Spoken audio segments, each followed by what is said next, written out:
بسم الله الرحمن الرحيم. أعوذ بالله من الشيطان الرجيم. بسم الله الرحمن الرحيم. الحمد لله الذي لا يبلغ مدحته القائلون ولا يحصي نعماءه العادون ولا يعدي حقه المجتهدون، الذي ليس لصفته حد محدود ولا نعت موجود ولا وقت معدود ولا أجل ممدود، فطر الخلائق بقدرته ونشر الرياح برحمته، والصلاة والسلام على الرسول المسدد المصطفى الأمجد المحمود الأحمد، سيدنا ومولانا ومولى الكونين جد الحسن والحسين عاني أبا القاسم محمد،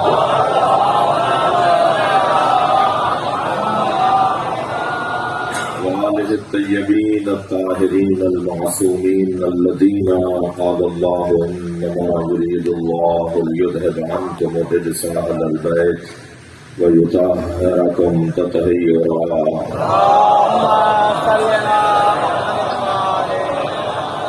ولعنة الله على أعدائهم أجمعين من يوم عداوتهم إلى قيام يوم الدين. أما بعد، قال الحكيم في القرآن الكريم: بسم الله الرحمن الرحيم. فلا وربك لا يؤمنون حتى يحكموك فيما شجر بينهم ثم لا يجدوا في أنفسهم حرجا مما قضيت ويسلموا تسليما. صلوات.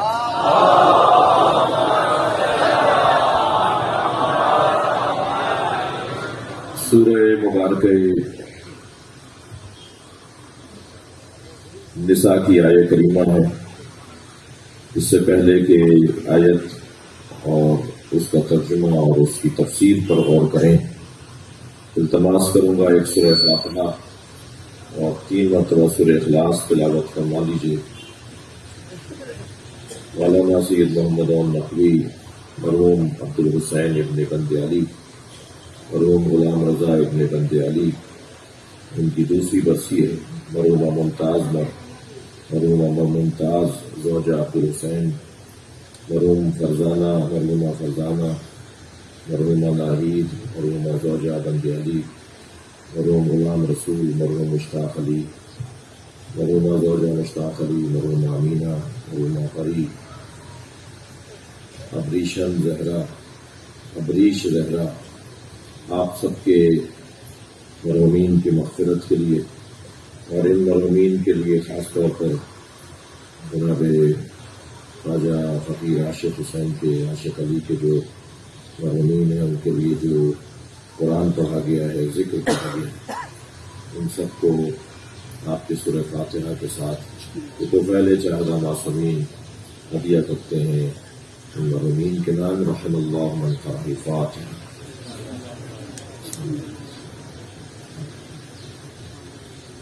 الرحمن الرحيم مالك يوم الدين إياك نعبد وإياك نستعين اهدنا الصراط المستقيم صراط الذين أنعمت عليهم غير المغضوب عليهم ولا الضالين. بسم الله الرحمن الرحيم. قل هو الله أحد لم يلد ولم يولد ولم يكن له كفوا أحد. بسم الله الرحمن الرحيم. قل هو الله أحد لم يلد ولم يولد ولم يكن له كفوا أحد. اللهم صل على محمد وعلى محمد. مغفرت کے لیے بلند تر صلوات.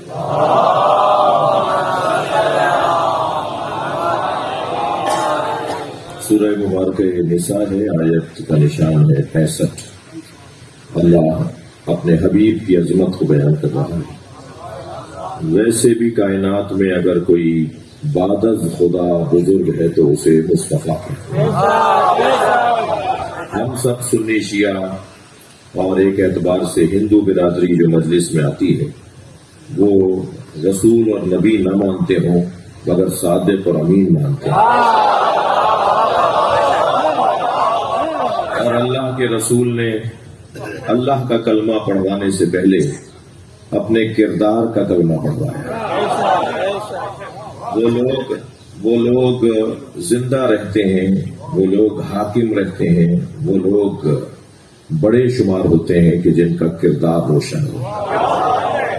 میں شیعہ برادری سے ابھی پہلے ہی مرحلے پر ایک جملہ کہہ دیتا ہوں کہ تشیع کی طرف جو لوگ راغب ہو رہے ہیں وہ بہت تیزی سے آنا چاہتے ہیں، فوج در فوج آنا چاہتے ہیں، اور ایسے زمانے میں آنا چاہتے ہیں جب اذانوں سے علی ولی اللہ بند کروانے کی بات ہو رہی ہے۔ ہمارا دشمن اول تو پاکستان میں کوئی ہے نہیں، میں تو اپنا آپ کا ہمارا میں نہیں مانتا کہ ہمارا کوئی دشمن پاکستان میں ہے۔ جو ہماری دشمنی کا ٹائٹل لیے پھرتے ہیں نا، وہ اس قابل نہیں ہے کہ ہم سے دشمنی کریں۔ ہم سے دشمنی کرنے کے لیے قابلیت چاہیے جو ان میں نہیں ہے، صلاحیت چاہیے جو ان میں نہیں ہے۔ یہ ایک علم کی کڈھن میں توہین کرتے ہیں، دنیا میں 50 نئے علم لگ جاتے ہیں۔ لبیک یا حسین،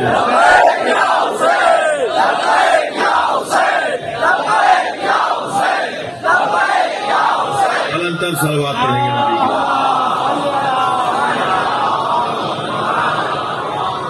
میرا تو آپ کے ذریعے سے مشورہ ہے اپنے ہمارے خود ساختہ دشمنوں کو، انہیں ایک مشورہ ہے کہ عقل سے کام لو، اپنی عقل بڑھاؤ۔ ویسے علی کے دشمنوں کے قریب عقل تو جا نہیں سکتی، تو میں خامخواہ کا مطالبہ کر رہا ہوں۔ ذرہ برابر بھی اگر ان کے دل میں اہل بیت کی محبت آ گئی، ممکن ہے مجلس سے اترنے کے بعد، توجہ ہے، ممکن ہے مجلس سے اترنے کے بعد کوئی مجھے روک لے اور کہے مولانا ان کے دل میں اہل بیت کی محبت ہے، تو میں اسے ابھی سے جواب دے دیتا ہوں، ہم اہل بیت کی محبت اس وقت تک نہیں مانتے جب تک اہل بیت کے دشمنوں سے نفرت ہے۔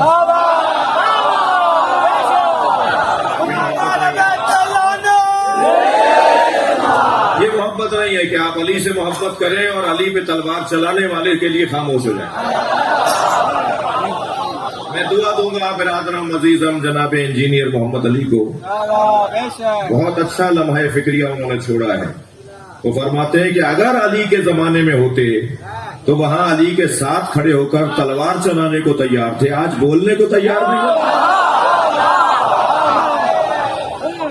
تمام مسلمانوں پر واجب تھا، جب سب نے طے کر لیا کہ علی حق پر ہے تو تمام مسلمانوں پر واجب ہے کہ علی کا ساتھ دیں۔ اگر اس زمانے میں ہوتے تو علی کا ساتھ دیتے، علی کے حق میں تلوار چلاتے، علی کے ساتھ کھڑے ہو کے علی کے مخالفوں سے جنگ کرتے۔ آج کہتے ہو خاموش ہو جاؤ، بتاؤ کہ علی چلے گئے؟ مجھے جواب دیا جائے، اذانوں میں محمد الرسول اللہ پکار کر کیا ہم اعلان نہیں کرتے کہ محمد رسول اللہ ہے؟ عزیزان گرامی، وہ کوئی اور ہوں گے کہ جنہوں نے ابھی معاملات کو سمجھا نہیں ہے۔ ہم علی ولی اللہ کہہ کر کسی بھی آنے والے نبی کا دروازہ بند کر دیتے ہیں۔ ہم سے زیادہ روشن عقیدہ ختم نبوت کسی اور کا نہیں ہے۔ عقیدہ ختم نبوت کا تقاضا یہ ہے کہ نبوت کے اقرار کے بعد کوئی ایسا اقرار کرو جو نبوت کا نہ ہو۔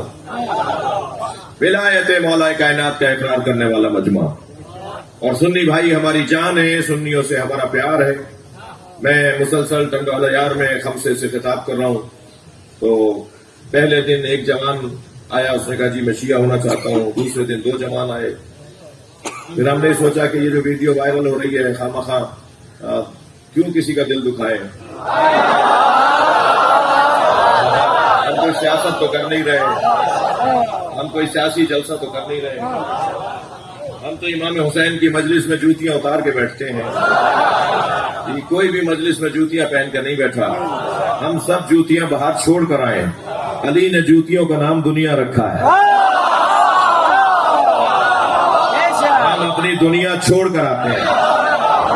جب امام بارگاہ اور مسجد کی حدوں میں آ جاتے ہیں تو ہم جوتیاں پہن کر نہیں آتے، اور علی نے جتنا دنیا کو ذلیل کیا ہے اتنا کسی اور نے سوچا بھی نہیں ہے۔ اور یہ بھی ہمیں نظر آیا کہ جو دنیا کو ذلیل کرتا ہے دنیا اسی کا نام لیتی ہے۔ تو اچھا سودا ہے نا۔ دنیا سے محبت بھی نہ ہو اور دنیا بھی پیچھے رہے. میں ان بچوں اور جوانوں سے بار بار یہ نصیحت کر رہا ہوں کہ دنیا کو اگنور کر کے دیکھو، مادیت کو نظر انداز کرو. جی پیسہ آ رہا ہے اس کے پیچھے بھاگو نہیں. کہیں سے معلوم ہو گیا کہ یہ 10,000 روپے ملیں گے جو میرے ہی ہیں، میرا حق ہے، مجھے ملنا چاہیے، تو اس کی خاطر بھاگتے ہوئے نہیں جاؤ. کوشش کرو وہ چل کے تمہارے پاس آئے. اگر دنیا کے پیچھے بھاگو گے تو یہ اور بھگائے گی اپنے پیچھے، اور اگر انتظار کرو گے کہ دنیا تمہارے پاس آئے تو پھر تم مر بھی جاؤ گے تو دنیا تمہارا کلمہ پڑھ رہی ہوگی، تمہارا اظہار کر رہی ہوگی، تمہیں یاد کر رہی ہوگی. علی والوں سے بات کر رہا ہوں.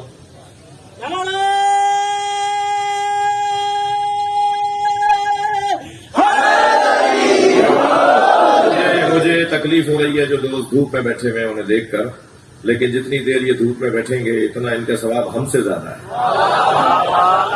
برداشت کیجیے، اللہ آپ کو اس کا اجر و ثواب عطا فرمائے. کیونکہ اہل بیت کے دروازے پر گنا نہیں جاتا ہے، تولا جاتا ہے.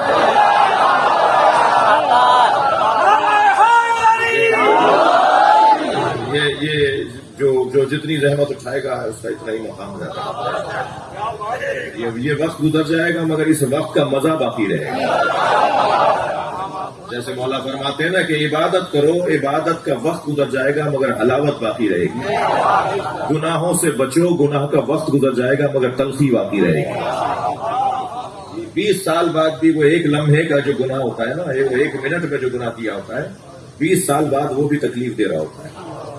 لہذا عبادت میں جتنی تکلیف ہوگی، آپ نے کبھی غور فرمایا کہ کھڑے ہو کر نماز پڑھنا ہے؟ جی اللہ نے جب صبح کی نماز کے لیے اٹھائی لیا تھا بستر سے، سب سے مشکل نماز فجر.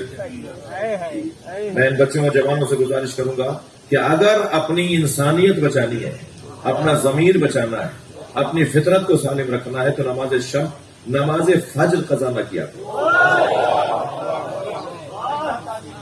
نماز فجر کا جو ٹائم ہے نا، وہ انسان کو انسان بنانے کا بہترین ذریعہ ہے. جس وقت میں اللہ کے دروازے، فرشتے، رحمت کے دروازے، رزق کے دروازے کھلتے ہیں نا، وہ 1.25 گھنٹے سے زیادہ کا دورانیہ نہیں ہے. اس کے بعد وہ قضا ہو جاتی ہے. توجہ میں طرف ہے، وہ پھر قضا ہو جاتی ہے. پھر وہ 1.25 گھنٹے کا جو دورانیہ ہے اس کو ذرا خیال کرو، کسوٹی بنا لو کہ نماز فجر پڑھنی ہے. دن میں نماز دیر سے پڑھی مگر نماز فجر کو کسی طرح سے پکا کرو. میں آپ کو ضمانت دے رہا ہوں، جن کی نماز فجر پکی ہوتی ہے نا، وہ انسان رہتے ہیں، جانور نہیں ہونے پاتے. اگر ماحول تو ہمیں مسلسل جانور بنا رہا ہے. نماز فجر کو کسوٹی بنائے. ظہر، عصر، مغرب، عشاء بھی واجب ہے مگر وہ کسوٹی نہیں ہے، وہ پیمانہ نہیں ہے. نماز فجر پیمانہ ہے. توجہ چاہوں گا، جب اللہ نے ہمیں بستر سے اٹھائی دیا تھا تو 4 رکعت پڑھوا لیتا. سب سے مشکل نماز، سب سے کم مشکل ترین نماز ہے فجر کی. بستر چھوڑنا پڑتا ہے، سردیوں میں ٹھنڈے پانی سے وضو، جی گرمیوں میں پریشانی، اور نیند سے زیادہ تو کسی چیز سے لڑنا ہی نہیں بنتا. سب سے زیادہ لڑائی اگر انسان کو مشکل سے کرنی پڑتی ہے تو وہ نیند سے لڑائی ہوتی ہے. شاید اسی وجہ سے ہمارے بھائیوں نے نماز کو نیند سے افضل کہہ دیا ہے.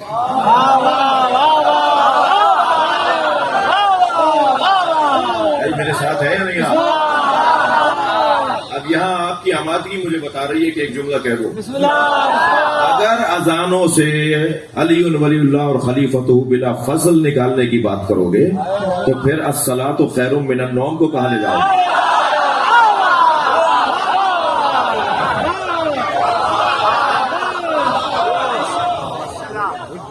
جو ہے میں اس سے زیادہ ہضم نہیں ہوتا ہوں. صلوات پڑھے ذرا محمد. ماشاءاللہ بہت بڑی تعداد میں مگر صلوات سب نہیں پڑھ رہے.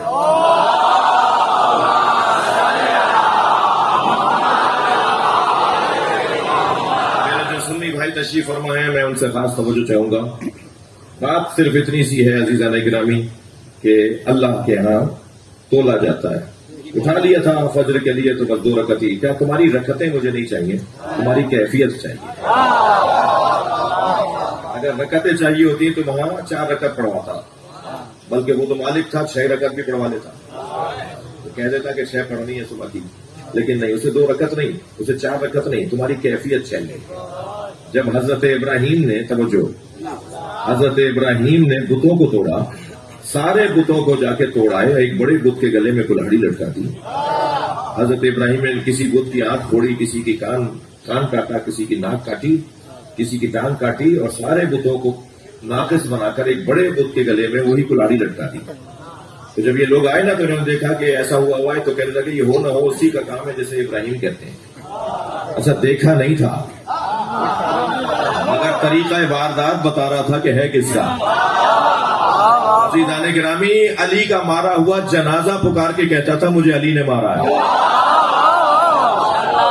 اس لیے کہ اگر مولا سر سے پیر کی طرف مارتے تھے تو یعنی عمودی مارتے تھے تب بھی برابر کا کٹ کے گرتا تھا، اور افقی مارتے تھے تب بھی برابر کا کٹ کے گرتا تھا، اور اگر یہ طے ہوتا تھا نا کہ دیکھا جائے اسے مارا کس نے، تو کہتے تھے اسے تول کے دیکھو، گراموں کا فرق نہیں ہوتا تھا۔ تھک تو نہیں رہے؟ حضرت ابوبکر کے زمانے میں ایک شخص آیا اور کہا مجھے رسول اللہ نے فرمایا تھا کہ میں مدینے آؤ گے تو تمہیں اپنے ہاتھ سے کھجوریں کھلاؤں گا۔ تو رسول اللہ کی رحلت ہو گئی ہے، رسول اللہ کے جو جگہ تشریف فرما ہے وہ وصیت پر عمل کریں اور مجھے کھجوریں دیں۔ حضرت ابوبکر نے فرمایا علی کو بلاؤ، مولا علی تشریف لے کر آئے، فرمایا علی نبی نے اس سے وعدہ کیا تھا کہ میں اپنے ہاتھ سے کھجوریں دوں گا، تم انہیں دے دو۔ ہمارے مولا علی نے اسے کھجوریں دیں، اس نے کھجوریں لی اور چلا گیا۔ تو ایک صحابی محترم نے کہا یا ابوبکر یہ کام تو آپ بھی کر سکتے تھے، یہ کھجوریں جیسے علی نے دے دی ایسے آپ بھی دے دیتے۔ فرمایا جب میں غار میں نبی کے ساتھ تھا تو ساری رات نبی نے یا اللہ کی بات کی یا علی کی بات کی، اللہ سمجھاتے رہے یا علی بتاتے رہے۔ اور فرمایا غار میں مجھ سے فرمایا نبی نے کہ اے ابوبکر سنو، انا کفی و کفا علی سوا، میرے ہاتھ کی گرفت اور علی کے ہاتھ کی گرفت ایک جیسی ہے۔ صلوات پڑھے محمد و آلہ۔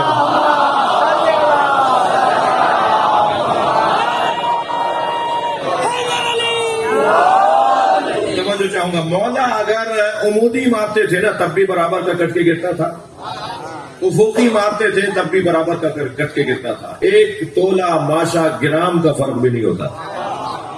میرے محترم عزیزوں، میرے سننے والوں، میرے محترم حاضرین سامعین، بات اتنی ہے کہ اس پوری کائنات میں اگر کوئی افضل ترین وجود ہے تو وہ سرکار کا وجود ہے، نبی سے بڑا کوئی نہیں ہے، نبی کے نور سے بڑا کوئی نور نہیں ہے۔ نبی کے نور کا ہی ٹکڑا کیا تو اس کا نام علی رکھا، لہذا سب سے زیادہ افضل وجود اگر کوئی ہے کائنات میں تو وہ سرکار نبی کا وجود ہے۔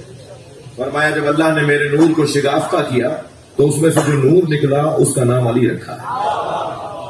تو یہ دونوں بھائی ایک نور ہی سے ہیں، بلا تشبیہ، جیسے سکے کے 2 رخ ہوتے ہیں، ایک جانب لوگو بنا ہوا ہوتا ہے، ایک جانب مالیت لکھی ہوئی ہوتی ہے۔ لوگ وہ دیکھ کر پہچان جاتے ہیں کہ کون سے ملک کا سکہ ہے، مالیت دیکھ کر پہچان جاتے ہیں کہ اس کی قیمت کتنی ہے، کیا چیز اس کے بدلے میں مل سکتی ہے۔ توجہ، اسلام اور مملکت الہیہ کا بھی سکہ ہے، جو ایک طرف سے دیکھیں تو محمد نظر آئے اور ایک طرف سے دیکھیں تو علی نظر آئے۔ علی نبی کی مالیت کو کہتے ہیں اور نبی علی کی حیثیت کو کہتے ہیں۔ یہ دونوں بھائی اللہ نے ان دونوں ہستیوں کو کمالات میں یکساں رکھا، الا لا نبی آبادی۔ فرمایا بس فرق یہ ہے کہ میرے بعد کوئی نبی آنے والا نہیں۔ اس نبی کی عظمت کے لیے اللہ ارشاد فرما رہا ہے فلا وربک لا یؤمنون حتی یحکموک فیما شجر بینہم۔ اب یہ عورتوں کے حقوق ادا کر رہا ہوں، یہ والا مائک لگا کے، اس لیے کہ خواتین میں یہ والی آواز جا رہی ہے، ورنہ اس نے میرا سر میں درد تو ابھی سے شروع کر دیا ہے۔ ایک سلوات پڑھے ذرا۔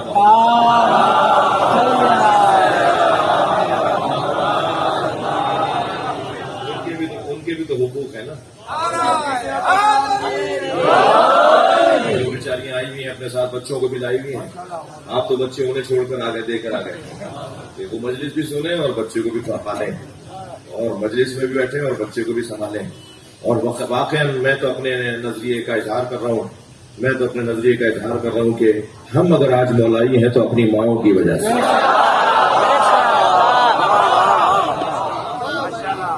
یہ ہم پر احسان ہے ان کا کہ ہماری نانیوں کا، ہماری دادیوں کا، ہماری ماؤں کا، کہ انہوں نے ہمارے دل و دماغ میں علی کو ایسا بٹھا دیا ہے.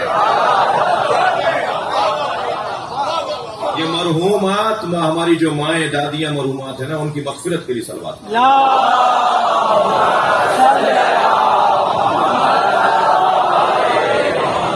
بھائی آپ کی آمادگی مجھے بتا رہی ہے، میں مجلس تو ایسے ہی پڑھوں گا، باتیں باتیں ہوتی رہیں گی. آپ کی آمادگی بتا رہی ہے کہ ایک جملہ اور ان کے لیے کہہ دوں، اور مگر وہ جملہ کہنے سے پہلے کسی اور کو ایک جملہ کہہ دوں. تم ہم سے حسین مولا کا ذکر چھین نہیں سکتے. تم مولا حسین کا ذکر ہم سے چھین نہیں سکتے، اس لیے کہ ہم پیدا ہونے سے پہلے کے حسینی ہیں.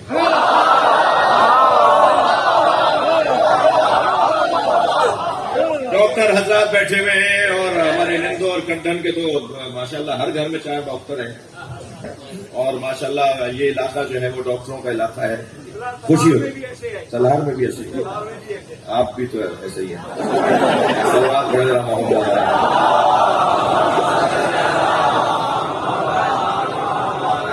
توجہ ہے ذرا اچھی. اگر آپ ناراض نہ ہو تو ایک جملہ کہو. توجہ ہے. تو خوشی ہوتی ہے جب پڑھے لکھے لوگوں سے گفتگو ہو رہی ہوتی ہے، جب دنیاوی اعتبار سے بھی عصری اعتبار سے بھی قابل لوگوں سے بات ہو رہی ہو تو خوشی ہو رہی ہوتی ہے. ڈاکٹر حضرات میری بات کی گواہی دیں گے. ماں کے شکم میں بچہ نہ سونگھتا ہے، نہ دیکھتا ہے، نہ چکھتا ہے، اور نہ ہی لمس کرتا ہے. ہوا سے 5 حصے ہیں انسان کے اندر، آپ کے اندر، میرے اندر. ہم لمس کر کے بتا دیں گے کہ یہ ممبر ہے، اس کو ہاتھ لگاؤں گا تو کہہ دوں گا مائک ہے، نظر نہ آ رہا ہو تب بھی لمس کر کے بتا دوں گا کہ یہ مائک ہے. آنکھوں سے دیکھ کر بتا دوں گا کہ ڈاکٹر صاحب تشریف فرمائیں. ٹھیک ہے. شربت پی کر بتا دوں گا کہ یہ شربت کون سے مثال کے طور سے کون سے شربت ہے، آم کا ہے، کیلے کا ہے مثلا. ٹھیک ہے. اسی طرح سونگھ کر بتا دوں گا کہ یہ پھول کون سا ہے. یہ 4 جو حصے ہیں نا، یہ ڈاکٹر صاحب، یہ 4 حصے ماں کے شکم میں کام نہیں کرتی. ماں کے شکم میں صرف ایک حصہ کام کرتی ہے، وہ سننے کی.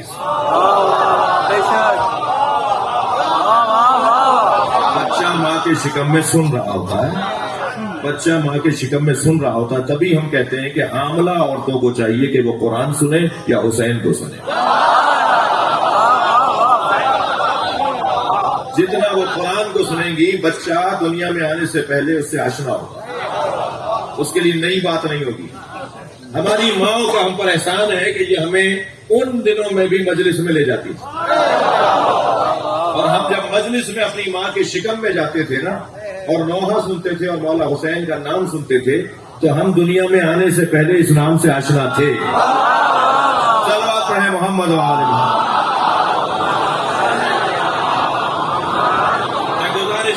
مجلس کے اندر ابھی خواتین کو میں سر میں درد لے کر سنانا چاہ رہا ہوں کہ خواتین سے گزارش کروں گا کہ خاص طور پر جب آپ امید سے شروع ہو جائیں، آپ کے دن شروع ہو جائیں، اور جب تک بچہ دنیا میں نہ آئے، خدا نہ خواستہ کوئی حرام کام نہ کرنا،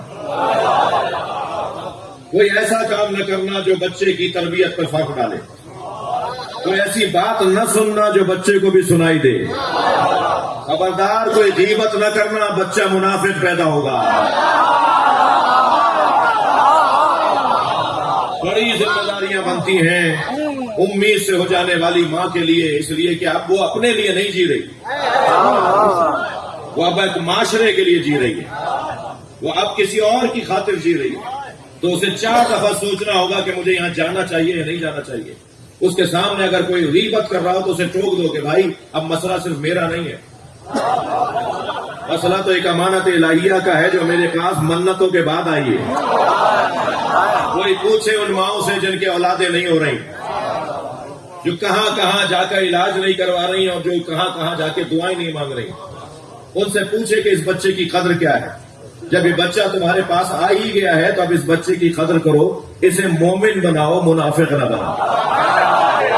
اور آپ یقین جانیے اگر ماؤں نے اس بات کا خیال کر لیا، تھکے تو نہیں ہیں آپ، اگر ہمارے معاشرے کی ماؤں نے اس بات کا خیال کر لیا تو مستقبل تشیع کا بہت بہتر ہے. کل ہمارا بہت اچھا ہے. گانے مت سنو، واہیات باتیں نہ سنو، وہ بات ہی نہ سنو کہ جو تمہارے اوپر تمہارے بچے پہ برا اثر ڈالے. سنو تو صرف قرآن سنو اور حسین کا ذکر سنو. یہ نسلوں کو ٹھیک کرنے والا کام ہے. تھکے نہیں ہے تو بات آگے بڑھے. وہ کیسی ماں تھی جو خانہ کعبہ کے گرد طواف کرتے ہوئے کہہ رہی تھی رب انی مومنۃ بک، یا اللہ میں فاطمہ بنت اسد تیری مومنہ ہوں. وبما جاء منک من رسل وکتب، صلوات پڑھے محمد و آلہ. یا اللہ میں تیری مومنہ ہوں. توجہ، یا اللہ میں تیری مومنہ ہوں اور تیرے ہر پیغام پر ایمان رکھتی ہوں. آسمان سے آنے والی ہر کتاب پر ایمان رکھتی ہوں. میں سارے رسولوں پر ایمان رکھتی ہوں. یا اللہ میں اپنے جد خلیل کے دعا پر یقین رکھتی ہوں. اب جملہ سنیں حضرت فاطمہ بنت اسد کا. ماں کے شکم میں بچہ ہے اور ایک ماں اللہ سے مناجات کر رہی ہے. یا اللہ میں اپنے جد ابراہیم کی اس دعا پہ یقین رکھتی ہوں جنہوں نے کہا تھا وَاجْعَلْ لِي لِسَانَ صِدْقٍ فِي الْآخِرِينَ وَاجْعَلْ لِي لِسَانَ صِدْقٍ عَلِيًّا. یہ دونوں آیتیں ہیں. یا اللہ آخری زمانے میں ابراہیم جد نے دعا کی تھی، فاطمہ بنت اسد کہہ رہی ہے میرے جد ابراہیم خلیل نے دعا کی تھی کہ آخری زمانے میں ہمیں سچی علی زبان عطا فرما. یا اللہ یہ جو بچہ میری شکم میں ہے یہ مجھ سے کہتا ہے میں ہی تو علی ہوں. یا اللہ میں یہاں سے نہیں جاؤں گی. صلوات پڑھے ذرا محمد و آلہ.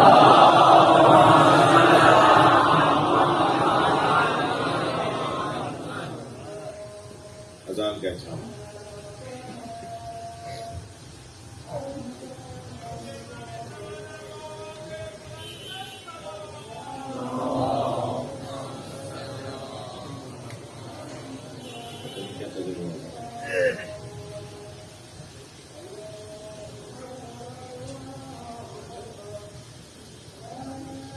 لا الہ الا اللہ. صلوات پڑھے ذرا محمد. سب مل کر نہیں پڑھ رہے صلوات. میرا دل کر رہا ہے کہ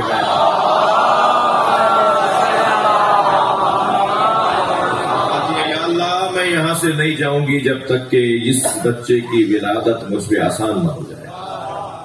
اور ایک مرتبہ جیسے ہی انہوں نے اپنے وجود مبارک کو کعبے سے مس کیا تو کعبے کی دیوار مسکرانے لگی. بھائی اگر تھکے سنیں گے تو بات نہیں کریں گے. قرآن اگر پہاڑ پہ نازل ہو تو پہاڑ ریزہ ریزہ ہو جائے. یہ قرآن ناطق ہے جو کعبے سے مس ہو رہا ہے. ایک مرتبہ کعبہ مسکرایا، دیوار میں جگہ بنی. خدا نخواستہ آپ کے گھر کی کسی کے گھر کی کوئی بھی عمارت گر رہی ہو تو پیچھے بھاگتے ہیں آگے اور بڑھتے ہیں. چھت گر رہی ہے تو اندر جائیں گے یا باہر نکلیں گے؟ کعبے کا جب ایک مرتبہ ہلنے لگا کعبہ تو بی بی کو باہر جانا چاہیے تھا، دور رکھنا چاہیے تھا اور آگے بڑھ گئی. مان لو کہ جیسے ام موسیٰ پہ وحی آئی تھی ام حیدر پہ بھی وحی آ رہی.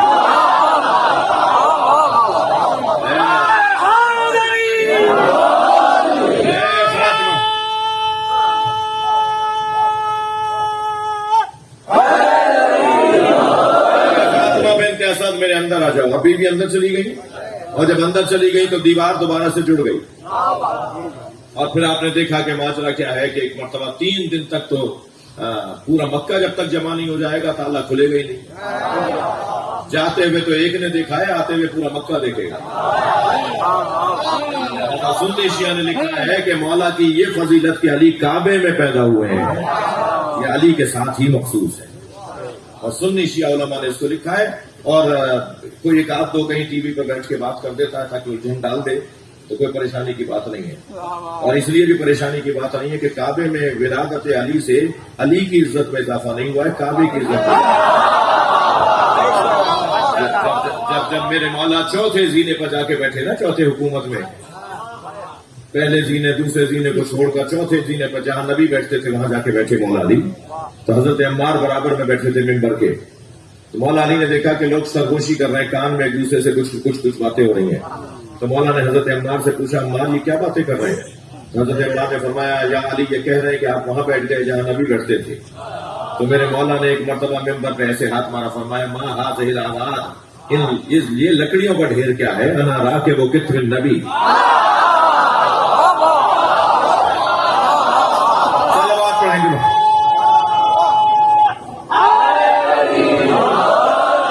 میں تو نبی کے دوش پر بیٹھا ہوں. تو لکڑیوں کا ڈھیر ہے, تم اگر یہ جاننا چاہتے ہو کہ یہاں کہاں بیٹھ گیا. اللہ اکبر. تو علی کی عظمت دیکھیں, مولا علی کا اگر میں مان رہا ہوں یا علی کہہ رہا ہوں تو علی کی عظمت میں اضافہ نہیں ہو رہا. میں یا علی کہتا ہوں تو میری عظمت میں اضافہ ہوتا ہے, میری عزت میں اضافہ ہو جاتا ہے. تھکے میں نہیں تو جملہ کہوں, میں جب نعرہ حیدری لگاتا ہوں نا تو مجھے تو پتہ ہی نہیں ہے کہ میں کیا بول رہا ہوں, دشمن کے دل دہلنے لگتے ہیں. تو میری گزارش ہے کہ ہمیشہ سے زیادہ علی مولا کا ذکر کیا جائے. ہم ہمیشہ اپنی مجلس میں مولا علی کی بات کرتے ہیں, اب ذرا زیادہ کرنے کی ضرورت ہے. جس چیز سے روکا جائے حکمت یہ ہے کہ وہی حق بات کی جائے. پاکستان کے اندر ایک شرارت کرنے کی کوشش ہو رہی ہے کہ ہم قانون کے راستے سے علی اور ولی اللہ کی اذانوں کو بند کروائیں گے. پاکستان کا قانون پاکستان کا ہے, پنجتن والوں کا قانون ہے, پاک لوگوں کا قانون ہے. اس کے پہلے ہی صفحے پہ لکھا ہوا ہے کہ یہ زمین اللہ کی ملکیت ہے, اور انہیں کوئی جا کر بتائے کہ پاکستان اللہ کی ملکیت نہیں ہے, کائنات پنجتن کے حوالے اللہ نے کی ہے.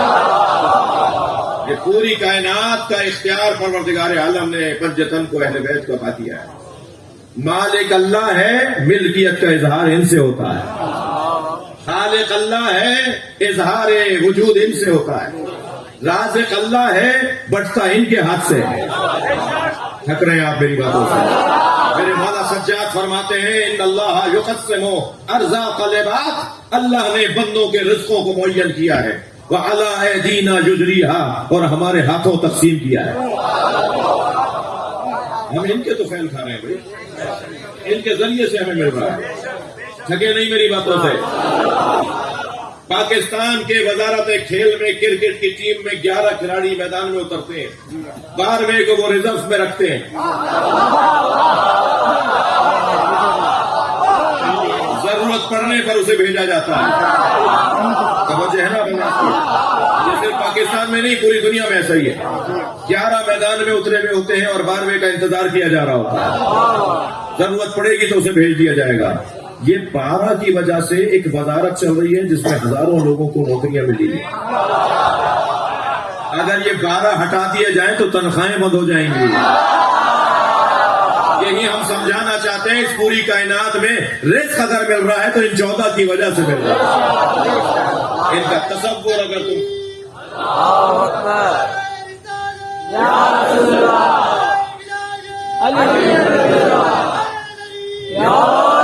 اگر ان 14 کا تصور ہٹا دیا جائے تو کچھ باقی نہیں رہتا. میں نے تو ابھی اپنے مضمون پر بات ہی شروع نہیں کی, اور ابھی یہ بات بہت دیر ہو چکی ہے, مگر کچھ آپ مجھے آپ برداشت کریں. ارشاد ہو رہا ہے پروردگار عالم کا, وَلَا وَرَبِّكَ لَا يُؤْمِنُونَ حَتَّى يُحَكِّمُوكَ فِيمَا شَجَرَ بَيْنَهُمْ, تمہارے رب کی قسم وہ مومن ہی نہیں ہے کہ جو اے میرے حبیب تمہیں اپنا حاکم نہ مانے. ترجمے کا لطف لیجیے گا. پہلے تو اللہ نے اس آیت کے اندر فلا و رب کا, واو باب قسم ہے اس لیے رب کو ہم مجرور پڑھ رہے ہیں. فلا و رب کا, تمہارے رب کی قسم. یا اللہ تو ہمارا بھی رب ہے, تو آسمانوں کا بھی رب ہے, تو زمینوں کا بھی رب ہے, مگر کیوں کہہ رہا ہے کہ اے میرے حبیب تیرے رب کی تجھے قسم. تو اللہ اپنی ربوبیت کو مخصوص کر رہا ہے نبی کے ساتھ. بھائی یہاں میں 2 باتیں عرض کروں گا فضائل مصطفیٰ میں, کیونکہ سنی شیعہ مجمع بیٹھا ہے تو ہمیں ویسے بھی ہم عصر مصطفیٰ میں ہی رہنا چاہتے ہیں. جتنی دیر ہم مجلس کر رہے ہوتے ہیں اتنی دیر تک ہم عصر مصطفیٰ میں چلے جاتے ہیں. اور ہماری مجلسوں کا, ماتم کا, مجلس کا, مسجد کا, نماز کا, ان سب کا ہدف یہ ہے کہ ہم عصر مصطفیٰ میں چلے جائیں. اور جب عصر مصطفیٰ میں چلے جائیں گے تو ہماری الجھنیں دور ہو جائیں گی. ہمیں اصل مصطفیٰ سے اللہ ملا ہے، ہمیں اصل مصطفیٰ سے قرآن ملا ہے، ہمیں اصل مصطفیٰ سے علی ملے ہیں، ہمیں اصل مصطفیٰ سے حسین ملے ہیں۔ قائد اعظم محمد علی جناح رحمۃ اللہ علیہ سے کسی نے پوچھا، جب پاکستان بن رہا تھا یہ تقریباً تیار ہو گیا تھا، تو کچھ کو خیال آیا کہ یہ شیعہ ہیں، کچھ لوگوں کو خیال آیا کہ قائد اعظم شیعہ ہیں، تو ان کے پاس جا کر کہنے لگے کہ آپ شیعہ ہیں، آپ سنی ہیں، آپ ہیں کون؟ تو قائد اعظم کو بڑا حسین جملہ فرمایا، میں اصل مصطفیٰ کا مسلمان ہوں۔ اصل مصطفیٰ میں چلے جائیں، مسئلے ہمارے سارے حل ہو جائیں گے۔ عزیزان گرامی، اللہ نے اپنے حبیب کو یہ کہہ کر کہ تمہارے رب کی قسم، یا اللہ تو ہمارا بھی رب ہے، تو سب کا رب ہے، صرف نبی کے ساتھ اپنی نسبت کیوں دے رہا ہے؟ ایک پیغام اور ایک عظمت کی بات تو یہ ہے، توجہ، وہ بندہ کتنا بڑا بندہ ہے کہ جس کی وجہ سے اس کا رب فخر کرتا ہے۔ سبحان الذی اسری بعبدہ، بابرکت ہے وہ ذات، بلند ہے وہ ذات جو اپنے بندے کو معراج پر لے گئی۔ معراج پر بندہ گیا ہے اور تسبیح اللہ کی پڑھی جا رہی ہے۔ کتنا بڑا مقام ہے کسی بندے کے لیے کہ اس کی وجہ سے اس کے رب کی تعریف کی جائے۔ دوسری بات یہ کہ ادب اور تہذیب کیا ہے اور عظمت کیا ہے۔ مینار پاکستان جس انجینئر نے بنایا تھا وہ ہماری گلی میں رہتے تھے۔ مثال دے رہا ہوں، میں اتنا پرانا نہیں ہوں، مثال ہے صرف۔ ہمارے گلی کی نالی ٹوٹ گئی اور پانی بہنے لگا اور گلی خراب ہونے لگی، تو ہم نے ان سے کہا جی نالی بنوا دیجیے۔ انہوں نے کچھ مستری بلائے، مزدور بلائے، کاریگر بلائے، انہوں نے ہماری گلی کی نالی بھی ٹھیک کروا دی۔ اب ہمارے ساتھ ایک جگہ پہنچے تو کسی نے پوچھا کہ یہ کون ہے جو آپ کے ساتھ بیٹھے ہیں؟ تو میں کیا کہوں گا ان کے لیے؟ کیا میں یہ کہوں گا کہ یہ وہ ہیں کہ جنہوں نے ہماری گلی کی نالی بنوائی ہے؟ یا میں یہ کہوں گا کہ یہ وہ ہیں جنہوں نے مینار پاکستان بنایا ہے؟ بنایا انہوں نے مینار پاکستان بھی ہے، بنائی انہوں نے نالی بھی ہے، مگر میں کہوں گا کیا؟ عزیزان گرامی، اللہ تو جانوروں کا رب بھی ہے، مگر اللہ کی عظمت یہ ہے کہ وہ کہے رب موسیٰ و ہارون، رب محمد و علی۔ عظمت یہ ہے کہ اللہ نبی کے ساتھ اپنی نسبت دے۔ بندے اتنے بڑے ہیں کہ اللہ فخر محسوس کر رہا ہے۔ عزیزو، ایک جملہ ہدیہ کر رہا ہوں، آپ کو اور مجھے تکبر کرنے کی اجازت نہیں ہے، اجازت ہی نہیں ہے، تھوڑا بڑھا دو بھائی، اجازت ہی نہیں ہے آپ کو اور مجھے تکبر کرنے کی، مگر کبھی غرور کرنے کی اگر اجازت ملی نا تو اس بات پر ہی ملے گی کہ ہمارے سینے میں علی بستا ہے۔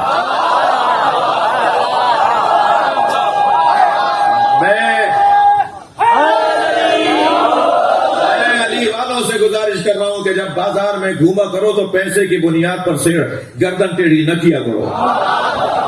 جب باہر نکلا کرو محلے گلی کوچے کے اندر تو پیسے اور گاڑی کی بنیاد پر گردن ٹیڑھی نہ کیا کرو، بلکہ اس بنیاد پر گردن ٹیڑھی کرنے کا حق ہے کہ تم علی کو مانو۔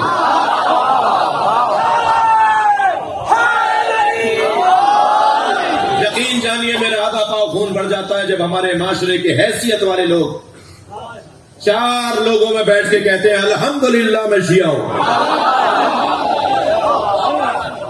میں بھی پچھلے دنوں کچھ سیاسی لوگوں کے ساتھ بیٹھا ہوا تھا، کچھ وزراء کے ساتھ تھا، وہاں ایک شیعہ شخصیت آئی، میں نے پوچھا آپ شیعہ ہیں؟ یقین جانیے میرا آدھا پاؤں خون بڑھ گیا۔ کوئی اگر مسئلہ سامنے نہیں آتا تو میں آگے بڑھ کے ان کا ماتھا چوم لیتا، مگر اس کے اور بھی نتیجے برے نکلنے تھے، اس لیے میں نے ایسا نہیں کیا۔ جیسے میں نے ان سب کے سامنے پوچھا آپ شیعہ ہیں تو نے کہا الحمدللہ شیعہ ہوں۔ مجھے بہت خوشی ہوئی، مجھے وہ سنی بہت اچھا لگتا ہے جو لاکھوں شیعوں میں مشہد میں ہاتھ باندھ کے نماز پڑھتا ہے، کربلا میں اور نجف میں مولا علی کے مزار میں وہ سنی جو ہاتھ باندھ کے لاکھوں شیعوں کے درمیان نماز پڑھ رہا ہوتا ہے۔ یقین جانیے میں امام بارگاہ میں مولا کی قسم کھا کے کہہ رہا ہوں، مجھے بہت اچھا لگتا ہے۔ وہ لاکھوں شیعوں میں ہاتھ باندھ کے نماز پڑھ کے بتاتا ہے شیعوں سے ڈرنا نہیں ہے، مارتے نہیں ہیں۔ وہ لاکھوں شیعوں کے درمیان ہاتھ باندھ کے نماز پڑھ کے بتاتا ہے کہ جو دین میں نے سمجھا ہے اس پہ عمل کرنے کی جرأت بھی رکھتا ہے۔ مگر عزیزو یقین جانیے مجھے اتنا ہی وہ شیعہ برا لگتا ہے جو چار سنیوں میں ہاتھ باندھ لیتا ہے۔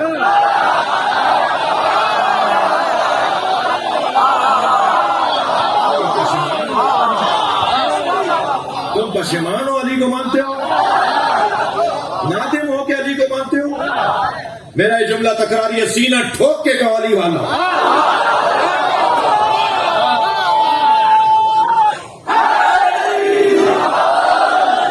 سے بولو کہ مولا علی کو مانتا ہوں۔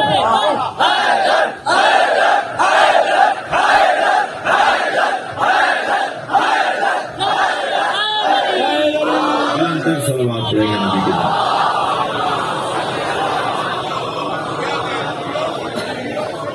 کوئی ہمیں پشیمانی ہمیں فخر ہے کہ ہم علی والے ہیں، اور میں الحمدللہ سندھ میں مجلس پڑھ رہا ہوں، میرے یہ جملے تکراری ہیں کہ سندھ کا تو ہندو بھی مولا ہی ہے،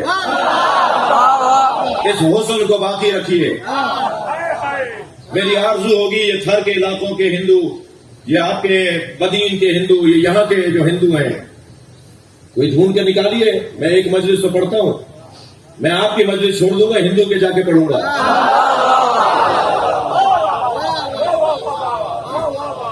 یہ حسن ہے، اسے برقرار رکھیے۔ یہ جو گھروں پہ علم لگے ہوئے ہیں نا، انہیں محفوظ رکھیے۔ ہم معاشرے میں گم ہو کے رہنا نہیں چاہتے، ہم کالے کپڑے پہن کے اپنی نشانی بتاتے ہیں ہم کون ہیں، ہم اذانوں میں علی ولی اللہ کہہ کے بتاتے ہیں کہ مسجد علی والوں کی ہے، ٹھیک ہے۔ ہم تو اپنے گھروں پہ چھتوں پہ علم لگاتے ہیں کہ گھر یہ ہمارا ہے، ہم چھپ کے نہیں رہتے۔ یہی آرزو میری سنی علماء کرام سے بھی ہے کہ کچھ زیادہ مت کیجیے، ہم آپ سے نہیں چاہتے کہ آپ ماتم شروع کر دیں اور مسئلہ ہو جائے گا۔ ہم زیادہ آپ سے کوئی آرزو نہیں کر رہے، مگر کم سے کم یزید پہ تو لعنت کیجیے۔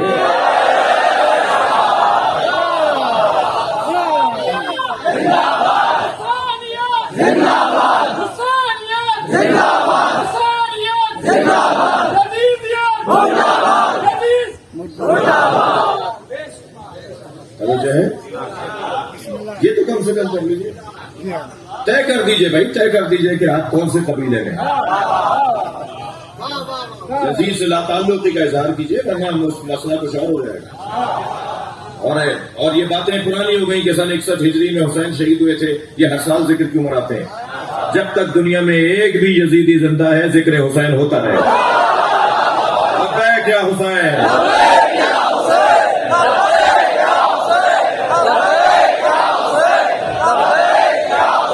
بلندر صلوات ہدیہ کریں نبی کی ذات۔ فلا وربک لا یؤمنون حتی یحکموک فیما شجر بینہم، تمہارے رب کی قسم ہے کہ وہ مومن ہی نہیں ہو سکتا جو آپ کو اپنا حاکم نہ مانے۔ اے میرے حبیب، ثم لا یجدوا فی انفسہم حرجا مما قضیت، اور آپ کے کیے ہوئے فیصلے پر بال برابر بھی جو شک کرے وہ مومن نہیں ہے۔ آپ کے فیصلے کے آگے تسلیم ہو جائے وہ مومن ہے۔ وَيُسَلِّمُ تَسْلِيمًا، اور تسلیم بھی ایسے ہو جیسے ہونے کا حق ہے۔ یہ قرآن کی آیت، اور میں نے 1 گھنٹے بعد آپ کو آیت کا ترجمہ سنایا۔ پلٹیے ذرا آیت کی طرف، 1-2 نقطے اور 1-2 پیغام دوں گا۔ اللہ نے اپنے نبی کو کیا بنایا ہے؟ تم نے ایک آیت دیکھ لی، قل انما انا بشر مثلکم، اے میرے حبیب کہہ دو میں تمہاری طرح بشر ہوں، تو اس کو تم جھنڈا بنا کے کر رہے ہو۔ نبی نے تو خود کہا ہے کہ میں تمہاری طرح بشر ہوں، نبی نے خود کہا ہے کہ میں تمہاری طرح بشر ہوں جی، اور اللہ نے کیا کہا ہے وہ تم نہیں دیکھ رہے۔ نبی کا بولنا اور اللہ کا نبی کو بولنا، جملہ بہتر کرتا ہوں، نبی نے جو اپنے لیے کہا وہ تم نے دیکھ لیا، جو اللہ نے نبی کے لیے کہا وہ نہیں دیکھ رہے۔ میں اس ممبر پر بیٹھ کر اگر کہوں کہ میں شہنشاہ حسین نقوی جاہل ہوں، اور 1 دفعہ نہیں 10 دفعہ کہہ دوں اپنی 1 گھنٹے کی تقریر میں، اور یہ میرا چھوٹا سا بچہ، میرا عزیز، میرا بھائی، میرا بچہ، میرا بھتیجا، میرا پوتا، یہ میرا لال، مجھے نہیں پتا کس کا بچہ ہے، میں یہاں کا رہنے والا نہیں ہوں، مگر اس کا ذوق میں دیکھ رہا ہوں مسلسل مجلس میں شوق سے بیٹھے ہوئے۔ ان کی آرزو ہے کسی طرح میرے ساتھ سیلفی کھنچوا لیں۔ یہ جو پیار کر رہا ہے نا اس وقت کا بچہ، یہ میری بڑی قیمت ہے، اور یہی دشمن کو پریشان کر رہی ہے۔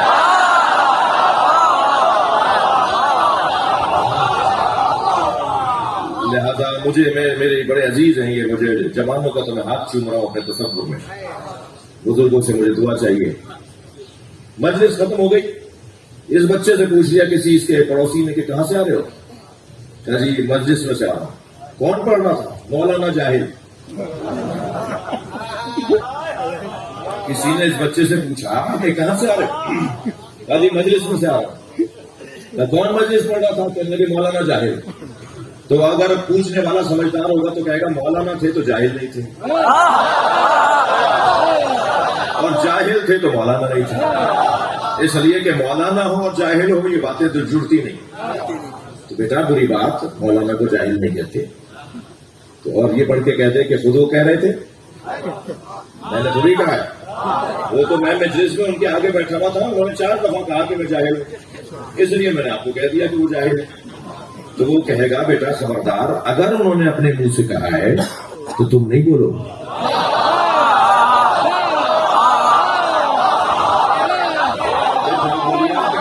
ایک سلوات پڑھیں ذرا محمد۔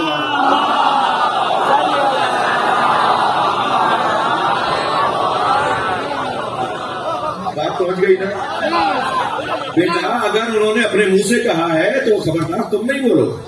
بڑے لوگ ایسے ہی بولتے ہیں۔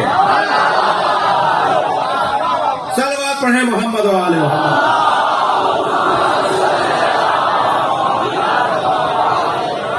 اگر وہ اپنے منہ سے کہہ رہے تھے کہ میں جاہل ہوں تو یہ ان کی انکساری ہے، خاکساری ہے، بچے کو سمجھایا جائے گا۔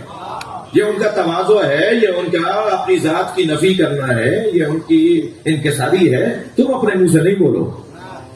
میں ساری زندگی ہر مجلس میں 10 دفعہ کہتا رہوں میں جاہل ہوں، آپ یہی کہتے رہیں گے جو میں نے ابھی کہا۔ لیکن اگر حضرت آیت اللہ سیستانی کی طرف سے لیٹر آ جائے کہ شہنشاہ حسین نقوی جاہل ہے، آیت اللہ خامنائی کی طرف سے لیٹر آ جائے کہ شہنشاہ حسین نقوی جاہل ہے، تو یہ انکساری نہیں ہے، سند ہے۔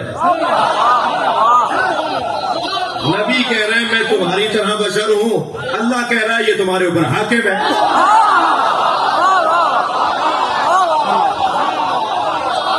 صلوات پڑھیں محمد و آل محمد۔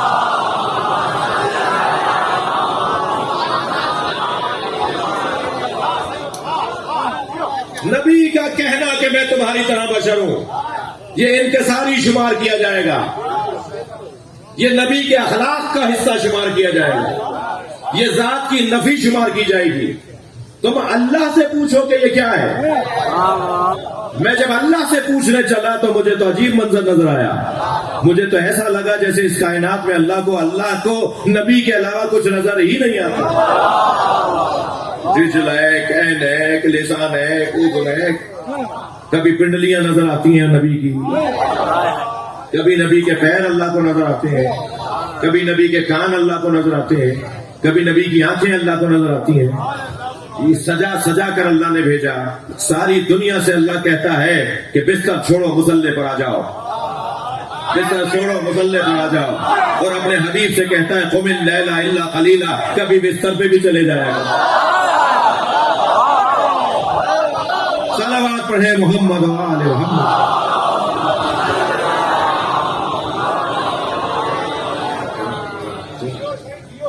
اللہ کیا کہہ رہا ہے؟ طٰہٰ، یاسین، مزمل۔ یہ گھٹی ہوئی اگر ابابی پہن کر آ جائیں، یعنی پیبند لگی ابابی پہن کر آ جائیں تو اللہ کو ریشمی کپڑوں سے زیادہ اچھی لگتی ہے، مہنگے کپڑوں سے زیادہ اچھی لگتی ہے، اس لیے کہ میرے نبی نے پہن لی۔ بھائی جہاں پانی بھی میٹھا نہیں ہے اللہ اس شہر کی قسم کھا رہا ہے، جہاں کوئی درخت بھی نہیں اگتا اللہ اس شہر کی قسم کھا رہا ہے، لا اقسم بہذا البلد، مجھے قسم ہے اس شہر کی۔ مگر آیت یہاں رک گئی ہوتی تو شاید کوئی اور جا کے بس جاتا اور کہتا میری وجہ سے ہے۔ فوراً قرآن نے کہا وانت حل بہذا البلد، اس لیے میں اس شہر کی قسم کھا رہا ہوں کہ اے مصطفیٰ تم اس میں رہتے ہو۔ جس شہر کا پانی بھی میٹھا نہیں ہے اللہ اس کی قسم کھا رہا ہے۔ توجہ ہے برات کی؟ میں دنیا بہت گھوم چکا ہوں اور بہت زیادہ شوق بھی نہیں ہے، مگر شاید 10 سینکڑوں علاقوں پہ جا کے دیکھ چکا ہوں دنیا میں۔ ایسے ایسے خوبصورت ممالک ہیں، ایسے ایسے خوبصورت شہر ہیں کہ پھر وہاں جا کر سوچا جاتا ہے کہ جنت بھی اس سے اچھی ہوگی۔ اتنے پرفضا ماحول، اتنے خوبصورت مناظر کہ انسان یہ سوچے کہ جنت اس سے زیادہ اچھی ہوگی۔ یہ تو ابھی دنیا ہے، یہ دنیا ہے تو جنت کیا ہوگی؟ مگر ایسے خوبصورت شہروں کو اللہ نے گردانا ہی نہیں۔ اللہ نے اگر قسم کھائی ہے تو مکے کی کھائی ہے، اس لیے کہ محمد رہتے ہیں۔ اقسم بہذا البلد وانت حل بہذا البلد، آیت یہاں مکمل نہیں ہوئی، ووالد وما ولد، اور ایک باپ کی قسم اور ایک بیٹی کی قسم۔ یا تم بتا دو وہ باپ بیٹا کون ہے، یا ہم سے سن لو، اسے ابو طالب اور علی کہتے ہیں۔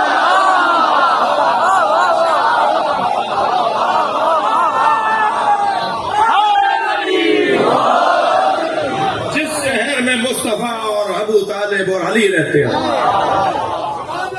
اللہ اس شہر کی قسم کھا رہا ہے۔ تو تم تو کہہ رہے ہو ہماری طرح بشر ہے؟ نہیں عزیزان گرامی، اللہ نے اپنے نبی کو، میں مجلس مکمل کر رہا ہوں فضائل کے باب میں، اللہ نے اپنے نبی کو حاکم بنایا ہے، حاکم بنایا ہے۔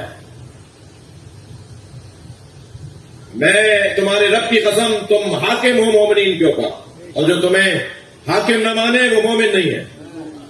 النبی اولا بالمومنین من انفسہم، میرا نبی مومنین سے اولا ہے۔ کبھی اولا کہا، کبھی حاکم کہا۔ بھائی مت پڑھیے، میں شیعہ برادری کے بچوں سے کہہ رہا ہوں، مت پڑھیے اس الجھن میں کہ مولا کے کیا معنی ہے۔ نبی نے جو مولا کہا تو اس کا کیا مطلب ہے؟ دوست، بھائی، مولا یعنی حاکم۔ مت پڑھیے اس الجھن میں کہ آپ کہتے رہتے ہیں کہ حاکم مراد ہے، وہ کہتے ہیں دوست مراد ہے، وہ کہتے ہیں ناصر مراد ہے۔ یہ ذوق کی بات ہے، یہ ذوق کا مسئلہ ہے۔ جو نبی کو وہ مانتے ہیں وہی علی کو مانیں گے، ہم جو نبی کو مانتے ہیں وہی علی کو مانیں گے۔ وہ جو اپنے جیسا مانتے ہیں تو علی کو مولا کیسے مانیں گے؟ اور جو یہ حاکم مانتے ہیں وہ علی کو اپنے جیسا کیسے کہیں گے؟ لہذا من کن تو مولا کا ترجمہ وہی ہوگا جو جیسا ہم نبی کو مانتے ہیں۔ قرآن کے صفحے پلٹتے رہیے اور دیکھتے رہیے کہ اللہ نے نبی کو کیا بنایا ہے۔ اللہ نے نبی کو حاکم بنایا ہے، اور نبی نے کہا ہے کہ جس جس کا میں حاکم ہوں اس علی حاکم ہے۔ من کنت مولا هذا علی مولا۔ وقت گزر جائے گا، آزمائشیں ختم ہو جائیں گی، نئی طرح کی آزمائشیں آ جائیں گی۔ یہ دنیا ہے آزمائشوں کی جگہ ہے۔ مرد وہ نہیں ہے جو میدان چھوڑ کے بھاگے۔ تقریریں کرنا آسان ہے، پریکٹیکل کرنا مشکل ہے۔ میں آپ کے لیے دعا کروں، آپ میرے لیے دعا کریں۔ اگر کوئی بانی ہے مجلس پر مشکل آ جانے پر گھبرا جائے تو بہتر ہے وہ مجلس ہی نہ کرے۔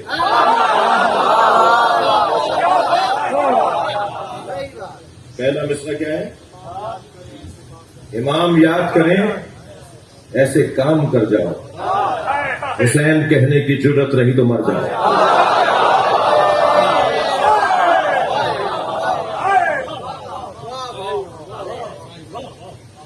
کسی نے زبردستی کہا ہے کہ مجلس کرنی ہے۔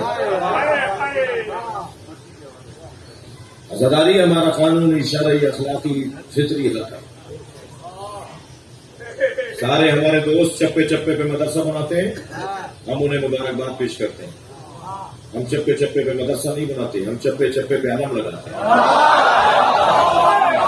اور یہ علم امام حسین کے مدرسے کی نشانی ہے۔ یہ حسینی مدرسے کی علامت ہے۔ جہاں علم عباس لگا ہوا ہوتا ہے ہم دور سے پہچان جاتے ہیں کہ یہاں بات ہوگی تو کربلا کی ہوگی، اور کربلا کی بات ساری خوبیوں کی بات، ساری خوبیوں کا ذکر کربلا کا ذکر۔ لہذا عزاداری، پاکستان میں پچھلے سال آپ نے 70 سال کا ریکارڈ بنایا تھا۔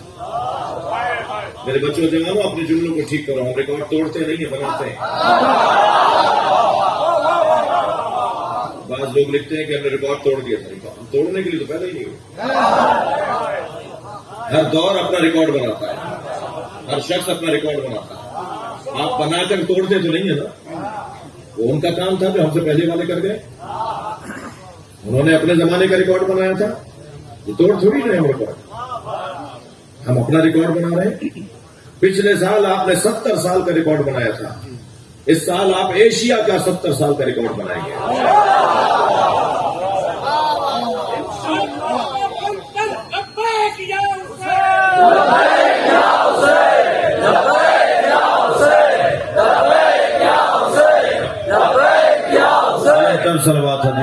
نبی کی ذات پر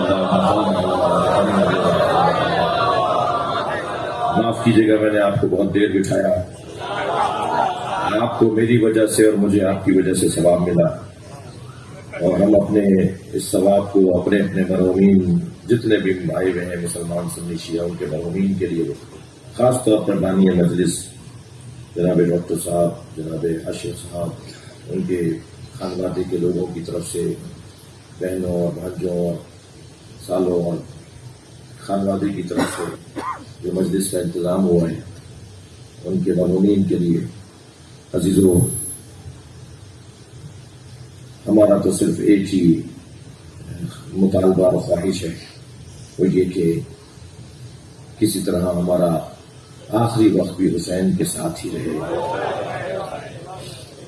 ہم دنیا میں آنے سے پہلے کے حسینی ہیں، اور دنیا سے جاتے وقت بھی ہم امام حسین سے ہی جڑنا چاہتے ہیں. جب ہماری میت اٹھائی جائے تو اس پہ نوحہ سنایا جائے، جب ہمیں قبر پہ لٹایا جائے تو اس میں یہ نوحہ پڑھا جائے کہ ایک تھا کہ جس کو 3 دن زمین پہ چھوڑ دیا، کوئی دفنانے والا نہیں تھا. کیا گزری ہوگی بیٹیوں پر، کیا گزری ہوگی زوجاؤں پر. امام حسین کی 2 زوجائیں کربلا میں ساتھ ہیں نا، جناب رباب اور بی بی ام لیلہ. ایک حضرت علی اکبر کی ماں اور ایک جناب علی اصغر کی ماں. اور کربلا میں ایک 4 سالہ بیٹی بھی ہے، اور مجلس میں اہل دل بیٹھے ہوئے ہیں. بیٹیوں کو باپ سے بڑی محبت ہوتی ہے جی. بیٹا پھر بھی باپ کو نظر انداز کر دیتا ہے، مگر بیٹی کبھی آگے آئے گی، کبھی پیچھے جائے گی، کبھی جوتے اتارے گی، کبھی کپڑوں سے خاک جھاڑے گی، پانی لا کر پلائے گی، بابا آ گئے. بیٹیوں کو باپ سے بڑی محبت ہوتی ہے. حضرت ابراہیم دعا کرتے ہیں، یا اللہ مجھے بیٹی دی جو میری جنازے کی زینت بنے. بیٹیاں اللہ کی رحمتیں. کربلا میں ایک 4 سالہ بیٹی بھی تو ہے. یا اس بیٹی کی شہادت کے گیا ہے. جو رونے آئے ہیں اپنی آوازوں کو آزاد کریں گے. میں ایسے ہی مجلس پڑھ کے اپنے بیان کو مکمل کروں گا. کربلا میں ایک بیٹی بھی ہے جو بابا کے لاشے کو چھوڑ کے جا رہی ہے. حتیٰ کربلا میں حسین کا گھوڑا بھی جانتا ہے کہ سکینہ کا مقام کیا ہے. جب بی بی پیر پکڑ کے بیٹھ گئی تھی نا، جب حسین جا رہے تھے تو گھوڑے نے پیر اٹھائے نہیں تھے. جب امام نے تعجب سے کہا نا کہ تم نے کبھی میرے حکم کو ٹالا نہیں، آج میں تجھ سے بار بار کہہ رہا ہوں مجھے کربلا کے میدان میں لے جا، تو قدم نہیں اٹھا رہا. تو گھوڑے نے اشارہ کیا تو کیا دیکھا؟ سکینہ پیر پکڑے بیٹھی. امام اترے گھوڑے سے، سکینہ کو گود میں لیا. بابا میں نے تو تمہیں رخصت کر دیا تھا. فرمایا ایک مرتبہ اور سینے سے لگا لیجیے. امام حسین کے سینے سے لگی، کچھ ہی لمحے بعد چونک کر اتر آئی. کہا بابا الوداع. امام نے فرمایا ایسے کیوں اتر رہی ہو میرے سینے سے؟ کہا بابا دادی زہرا کی آواز آ رہی ہے. سکینہ میں حسین کا مقتل میں انتظار کر رہی ہے. اجرکم اللہ، اجرکم اللہ. اللہ آپ کو کسی غم میں نہ رلائے سوائے غم اہل بیت. ہمیں رونے رلانے والوں میں قرار دے. عزاداروں، رونے والوں سے ایک سوال کر رہا ہوں. اللہ کا بڑا عجیب انداز ہے، ہر ایک سے اس کے مزاج کے مطابق امتحان لیتا ہے. حضرت یوسف پانی سے کھولتے تھے، بھائیوں نے کنویں میں پھینک دیا. بڑے پانی سے حضرت یوسف کو ہول آتی تھی، مگر یہ ان کا امتحان تھا کہ بھائیوں نے کنویں میں پھینکا. حضرت ابراہیم کے ہم منت مرادوں کے بعد اسماعیل کی ولادت ہوئی. اللہ نے امتحان لیا کہ اسماعیل کے گلے پہ چھری چلاؤ. امام سجاد کا بدن بہت نازنین تھا، ہاتھ پیر امام سجاد کے بہت نرم تھے. اللہ نے امتحان لیا کہ کوفہ اور شام کی راہیں ہوں گی، پیروں میں کانٹے چبھیں گے. اجرکم اللہ، اجرکم اللہ. جناب زینب کبھی بھائیوں کے سامنے بغیر چادر کے نہیں آتی. اللہ نے امتحان لیا کہ کوفے میں بغیر چادر کے جائیں گے، شام میں بغیر چادر کے جائیں گے. جو میں آپ حضرات سنیں گے امام حسین کو پیاس بہت لگتی تھی، ہر کچھ دیر کے بعد حسین کو پانی چاہیے ہوتا تھا۔ جب مولا علی کی شہادت قریب ہوئی نا تو میرے مولا نے امام حسن سے فرمایا کہ میرے خاندان کے سارے بچوں کو، بہوؤں کو، بیٹیوں کو، دامادوں کو، پوتے پوتا، نواسا نواسیاں سب میرے سامنے لا کر بٹھاؤ۔ مولا کے سامنے سب بیٹھے افطار کر رہے تھے اور مولا علی بستر پہ تھے۔ فرمایا بیٹا حسن مجھے تکیاں لگا کر بٹھاؤ۔ امام حسن نے ٹیک لگائے اور مولا علی کو بٹھایا۔ فرمایا میرے سامنے کھانا اور پانی لے کر آؤ۔ ایک ظرف میں پانی لایا گیا، کھانا لایا گیا۔ مولا نے لقمہ توڑا اور فرمایا حسین کہاں ہے؟ اور برابر سے امام حسین کی آواز آئی بابا میں آپ کے برابر میں بیٹھا ہوں۔ مولا علی نے اپنے ہاتھ سے لقمہ کھلایا، اپنے ہاتھ سے پانی کا کوزہ بنایا اور حسین کے دہن کو لگا کے کہا تمہاری ماں نے مجھ سے وعدہ لیا تھا کہ حسین تمہارے پانی کا اور کھانے کا خیال رکھو۔ جس حسین کو پیاس بہت لگتی تھی نا، اس حسین سے اللہ نے کربلا میں امتحان لیا کہ سب سے زیادہ پیاسے حسین۔ اور مولا کی پیاس کی تکلیف کا اندازہ بہن زینب کو تھا یا بیٹیوں کو تھا یا امام سجاد کو تھا؟ میں دلیلیں دینے جا رہا ہوں اپنی بات کے اوپر، اس لیے کہ جب امام حسین نے، مولا حسین نے حضرت علی اکبر سے کہا نا کہ بیٹا اپنی زبان میرے منہ میں دے دو شاید تمہیں تسخیر ہو جائے، تو حضرت علی اکبر نے ایسے جب کیا تو پیچھے ہٹ کے کہا بابا آپ مجھ سے زیادہ پیاسے ہیں۔ اجرکم اللہ، اجرکم اللہ، تھکیے گا نہیں۔ امام سجاد نے جب بابا کی قبر بنائی نا تو قبر کے اوپر یہ نہیں لکھا ہذا قبر الحسین الذی قتل مظلوما، یہ اس حسین کی قبر ہے جسے مظلوم مارا، جسے غریب مارا، بلکہ کیا لکھا ہذا قبر الحسین الذی قتل عطشانا، یہ اس حسین کی قبر ہے جسے پیاسا مارا۔ اس لیے پیاسا مارا کا جملہ لکھ رہے کہ امام جانتے ہیں کتنی تکلیف میں تھے، امام سجاد جانتے ہیں میرے بابا کتنی تکلیف میں تھے۔ عزاداروں بس مجلس مکمل کر رہا ہوں، ہر آنکھ میں آنسو آ گئے، میرا مطلب، میرا مقصد، مجلس کا ہدف مکمل ہو گیا۔ جب گھوڑا خبر شہادت پہنچانے کے لیے خیمے میں آیا ہے نا تو پہلے تو ڈھونڈ رہا تھا کہ سکینہ کہاں ہے۔ جیسے ہی جناب سکینہ کے خیمے پر پہنچا جہاں بی بی تھی تو باہر کھڑے ہو کر پیر مارنے لگا جیسے ماتم کر رہا اور گلے سے ایسے آواز نکال رہا تھا جیسے رو رہا ہو۔ بی بی سکینہ نے سنا کہ بابا کا گھوڑا آ گیا۔ اب سنیے گا کتنی جلدی باہر آئی ہوں گی۔ جیسے ہی خیمے کے دروازے پر پہنچی تو بابا کا گھوڑا تو تھا مگر گھوڑے پہ بابا نہیں تھے۔ تو جناب سکینہ نے بڑے وقار کے ساتھ قدم اٹھائے، جیسے جیسے قریب آتی جا رہی تھی گھوڑا گردن جھکاتا جا رہا تھا، جیسے کوئی شرمندہ کھڑا ہو نا، شرمندہ شرمندہ میں آپ کے بابا کو چھوڑ کر آ گیا۔ کیا جواب دوں سکینہ کو؟ گردن جھکاتا چلا گیا جناب سکینہ کے سامنے۔ بیوی نے گھوڑے کی گردن پہ ہاتھ رکھا، بس آخری جملہ، اور جملہ یہ کہا یا جوادو ابھی ہل سقیا ابھی ہم قتلات شانہ، اے بابا کے گھوڑے مجھے اتنا بتا دے پانی پلا کر مارا کہ میرے بابا کو پیاسا مار دیا؟